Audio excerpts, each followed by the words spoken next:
This is Inside Indiana Business Radio for the morning of Friday, July 28th, 2023. I'm Kate Sharon. Last week's release of Barbie and Oppenheimer illuminated a major reason why people desire to return to the theater. As movie theaters across the country evolve following the downward trend in the rise of streaming, smaller, family-owned and independent theaters are capitalizing on the moviegoing experience, their diversity of content, and the reason people go to the movies at all. IU Cinema Director Alicia Cosma. Because once you step in the door, as you said, those theaters take care of their patrons. They care about the movies that they're showing. They're going to give you an amazing experience while you're there. And it's going to make you want to go back.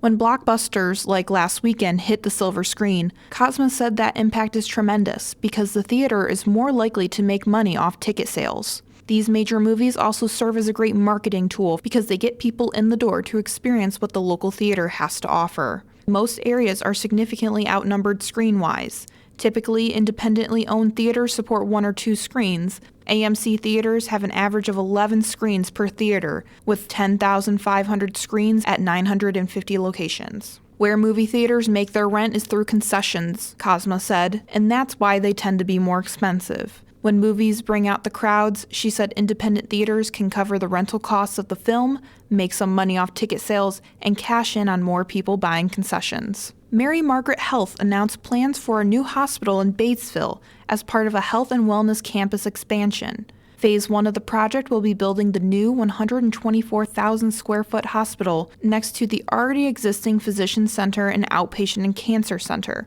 It anticipates to invest $115 million in the first piece of the project. The not-for-profit healthcare system hopes to improve patient care through greater privacy, improved convenience, and newer technology. Construction will begin in spring 2024 and is anticipated to last 2 years. The hospital serves people in Ripley, Franklin, and other southeastern Indiana counties. IndyGo is making plans to expand its fleet of electric hybrid buses. IIB's Alex Brown has more. The Indianapolis Public Transportation Service recently received a $19 million Federal Transit Administration grant. IndyGo said this week it will put grant funds toward replacing older buses in its fleet with electric hybrid propulsion buses produced by Gillig and Indianapolis-based Allison Transmission. The 40-foot Allison eGen Flex system buses can operate up to half of a bus's route in engine-off mode. The electric-only function is activated by geofencing technology, cutting engine emissions and noise off during passenger drop-off and pickup. It may also kick on in dense pedestrian areas in zero-emission zones. Allison officials say IndyGo's current fleet of electric hybrid buses have saved more than 20,000 metric tons in carbon dioxide emissions, as well as more than 2 million gallons of diesel fuel. Alex Brown, Inside Indiana Business Radio. From the #1 source for Indiana business news, this is Inside Indiana Business Radio. For 25 years, we've had the honor of telling the story of Indiana business. More than 1,300 shows, 8,000 interviews. We've traveled from Valparaiso to Versailles, Fort Wayne to Fort Branch, and everywhere in between. And we are just getting started. Our team is passionate about Indiana business because your story is worth telling. Join us every week as we travel the state to bring you Indiana's story. Inside Indiana Business, 25 years and counting.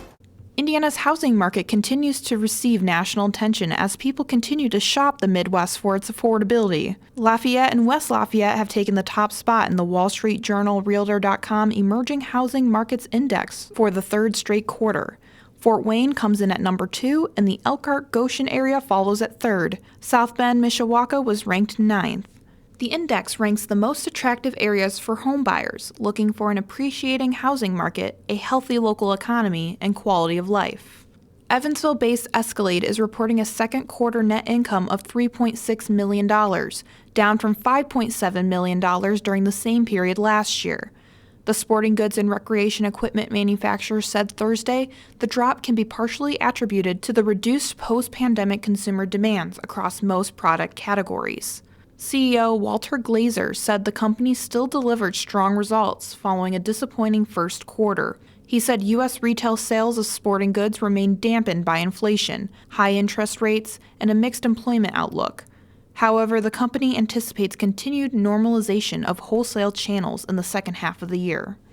An Indiana University training system is gaining momentum after a study reaffirms that primary care clinicians with specialized training are better able to diagnose autism in children. The study, led by IU School of Medicine researchers, found doctors with such training made accurate autism diagnoses for 80% of the kids referred to them for developmental delays. These findings, IU says, are a testament to why community-based models of autism evaluation are needed to improve access to care. The IU Early Autism Evaluation Hub statewide system seeks to make specialized training accessible to clinicians along with providing collaborative learning opportunities. Providers in the system treat children ages 14 to 18 months who are more likely to have autism, and 5,000 have been evaluated since the hub was launched in 2012. WGU Indiana Chancellor Allison Bell is this week's guest on the Business and Beyond podcast with Gary Dick, presented by PNC, a weekly conversation with high-profile Hoosiers in business, sports, and entertainment, and beyond.